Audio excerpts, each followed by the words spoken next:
guys! Welcome to my channel. My name is Roxanne and this is my first ever vlog. Wow! So last month, nag-story ako and nag-ask ako sa friends ko if you have any questions for me.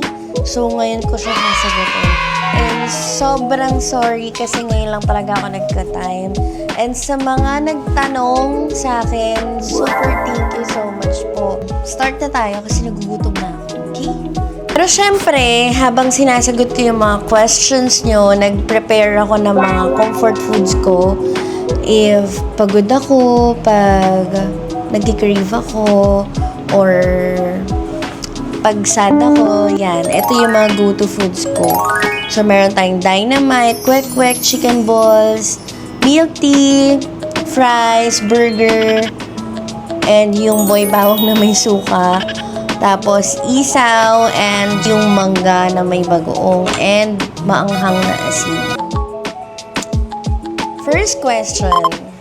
Ito, galing to sa friend ko. Kasi, na-open ko sa kanya na gusto kong mag-vlog. So, ito yung nireply niya sa question ko, sa IG. Bakit ka mag-vlog? Actually, hindi ko rin alam kung bakit ako mag-vlog. Hindi, joke lang. Ayun. Naisip ko lang kasi para ma-vlog ko yung mga online business ko. And masyado akong focus sa online ngayon. Eh, naisip ko bakit hindi ko pagsabayin, diba? Wala akong kain. Try muna natin yung dynamite. Ako nagluto nito. Ako nag-prepare lahat. Ito, fries binili lang. And yung mangga. Number 2 question. Ano yung mga challenges mo as a beginner sa vlogging? Well, ayan, kagaya niyan, yung camera. Hindi ako sanay nang may camera sumusunod sa akin sa lahat ng ginagawa ko. So, ito, kailangan maayos yung pagkagat.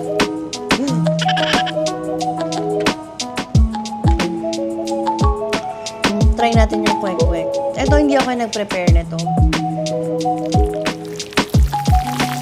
Though meron kaming G's na corner, please follow and like our page. So, kapag may nagbubook sa amin mga mixed balls cart. So, kami talaga nagpe-prepare na hindi namin binibili.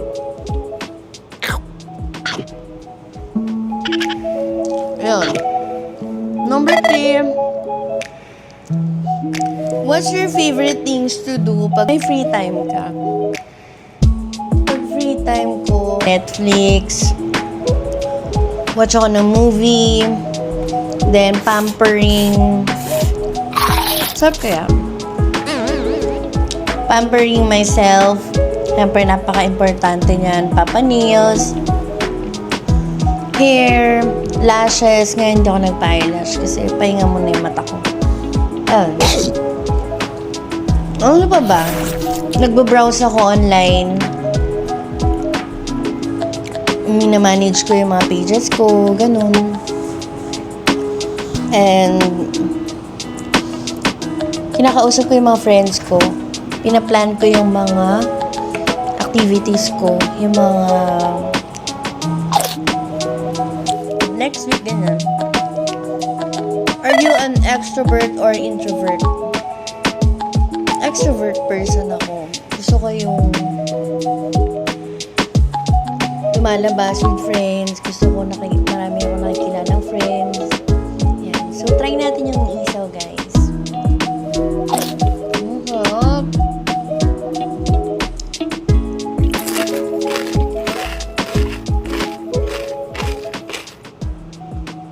Ayun. Gusto ko may mga nakikilalang bagong friends ko. Gusto ko lalabas, kape, ganyan. Next. Anong content mo? Siguro mga food, travel, daily life ko, mga events. Yun nga, yung business ko. Yun yung mga i-content ko in the future.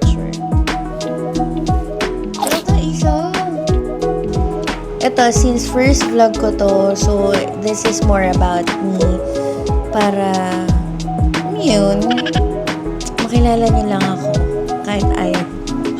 Hindi, joke lang. Do you prefer to have a few very close friends or many casual friendships? Okay, so sa question yan, kailangan ko ng boy bago na may suka. Alam nyo guys, mahilig talaga ako sa suka. Sa mga food na may suka. Ewan ko. Nare-charge ako ng 100% pag ganun yung kinakain ko.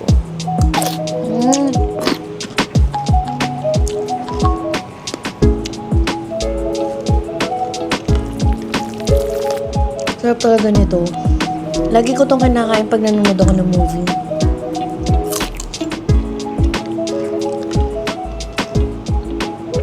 Ayan. Yung suka ko pala guys na ginamit dito is maraming sili.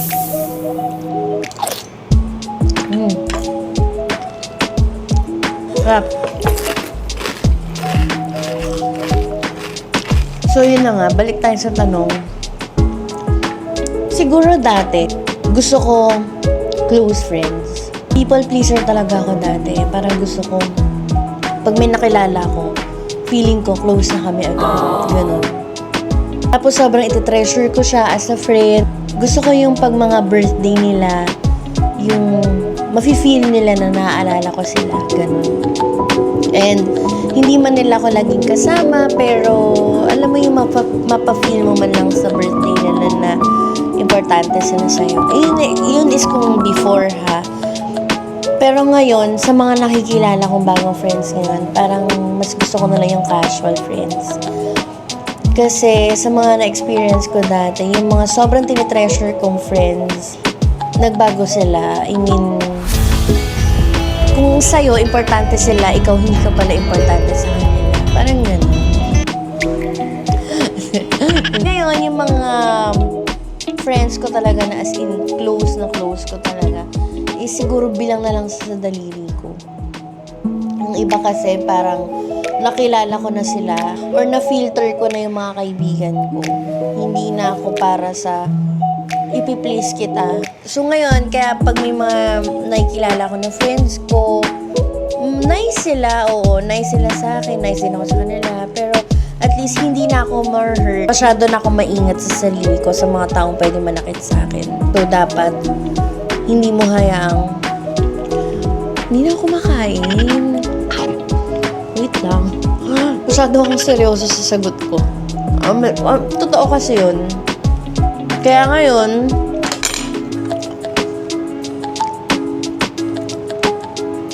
hindi na. Ano na ako, niiwas na ako sa mga friends ko na friend ka lang pag kailangan ka nila.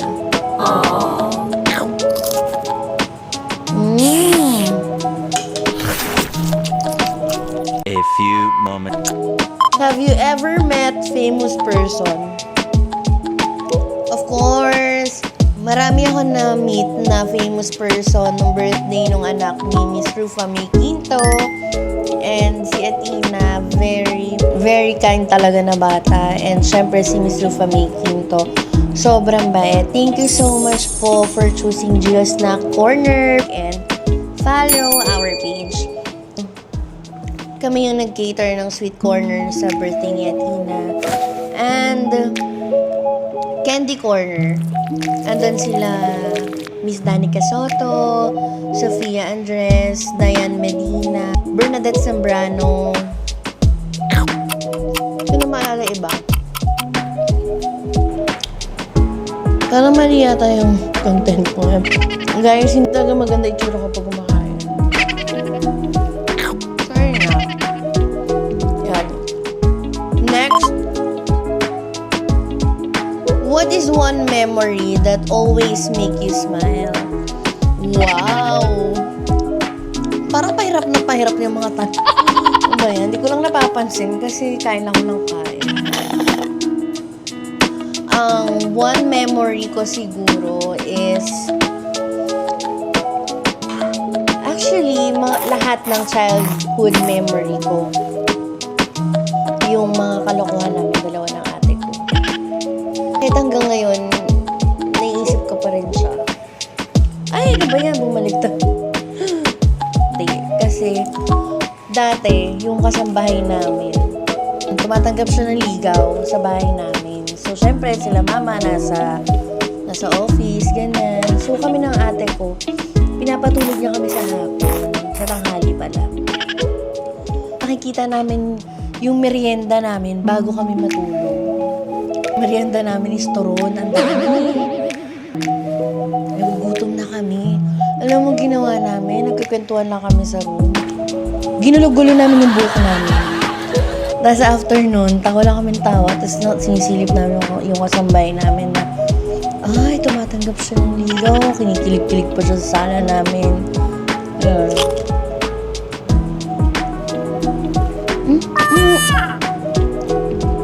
Bumabalik to this.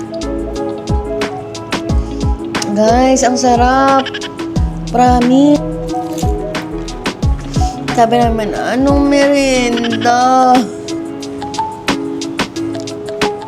Have you ever... So next, have you ever turned a hobby into a profitable business? Dati kasi, mahilig ako magbuting-ting. As in, mahilig ako sa arts.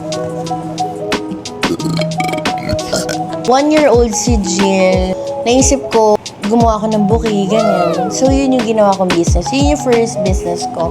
Please like and follow Snack Bouquet Delivery. Gumagawa din kami ng mga balloons, mga special occasions, mga flowers, and gift crate, mga nasa gift box. Yan. Are you a person who plans everything? Or do you just wing it? Parang pahirap naman ng pahirap.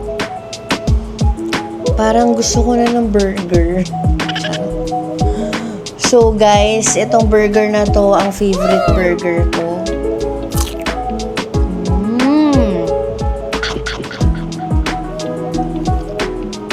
4 cheese. Ako yung tipo ng tao na gusto ko nakaplano.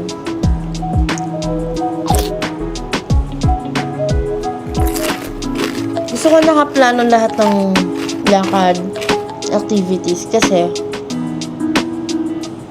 yung schedule ko ngayon. Siyempre, pag may imi-meet ka, nakaset talaga yung priorities, yung nakaplano. At saka, inis na inis talaga ako pag yung nakaplano tapos hindi natutupad. Doon ako naiinis. Parang, inayos ko yung schedule ko, inayos ko yung plano ko, tapos hindi masusunod. Ganun. Ang sarap. So, last 4. If you could erase something in the past, what would it be? Pang beauty pageant yata yung mga meron akong mga sana ganito. Marami ako natutunan and marami ako realizations na something bad happened sa akin. Wala akong buburahin sa past ko. Lahat yon is happy ako, lahat yon is finil ko yung mga late 20s hindi ka sumusunod. Kaya yan, nadadapa ka kasi nagiging pasaway ka. Pero sa akin, okay lang. Kasi matigas ulo ko eh. Parang, hanggat hindi nangyayari sa akin, hindi ako talaga matututo. Ganun. Kaya, I'm so happy. Thank you so much, Mama, sa pag-support. Ang sarap niya, guys. Ang sarap pala sumagot ng tanong pag nakain. What is the biggest what if in your mind? Biggest what if in my mind? If hindi ako call center pagka-graduate ko. What if nga pala guys, graduate ako ng nursing. What if tinuloy ko yung nursing career ko? What if nag-review ako? Tapos nag-take ako ng board exam, diba? So, sana ngayon, hopefully, or na ako. What advice would you give your 20-year-old self? So, ito, last 2 question na to. At humihirap-hirap na ha. So, ang advice ko is, just be happy. Do what makes you happy. Prioritize your goals.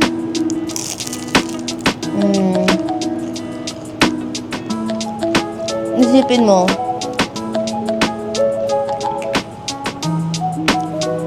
ano talagang gusto ko, hindi dahil sa gusto ng magulang mo, hindi dahil sa gusto ng friends mo.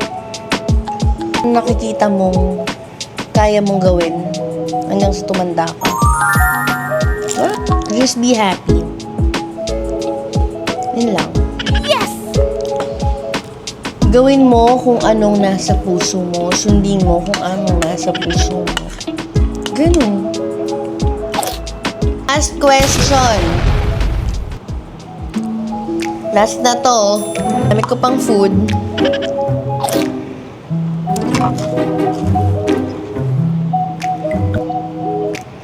If you could create a holiday, what would it be?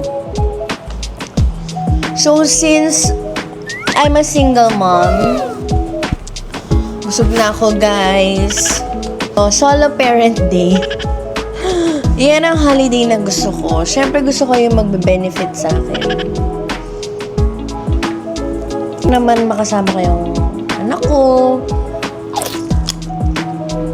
Hi sa mga single parent. Laban lang sa buhay, okay?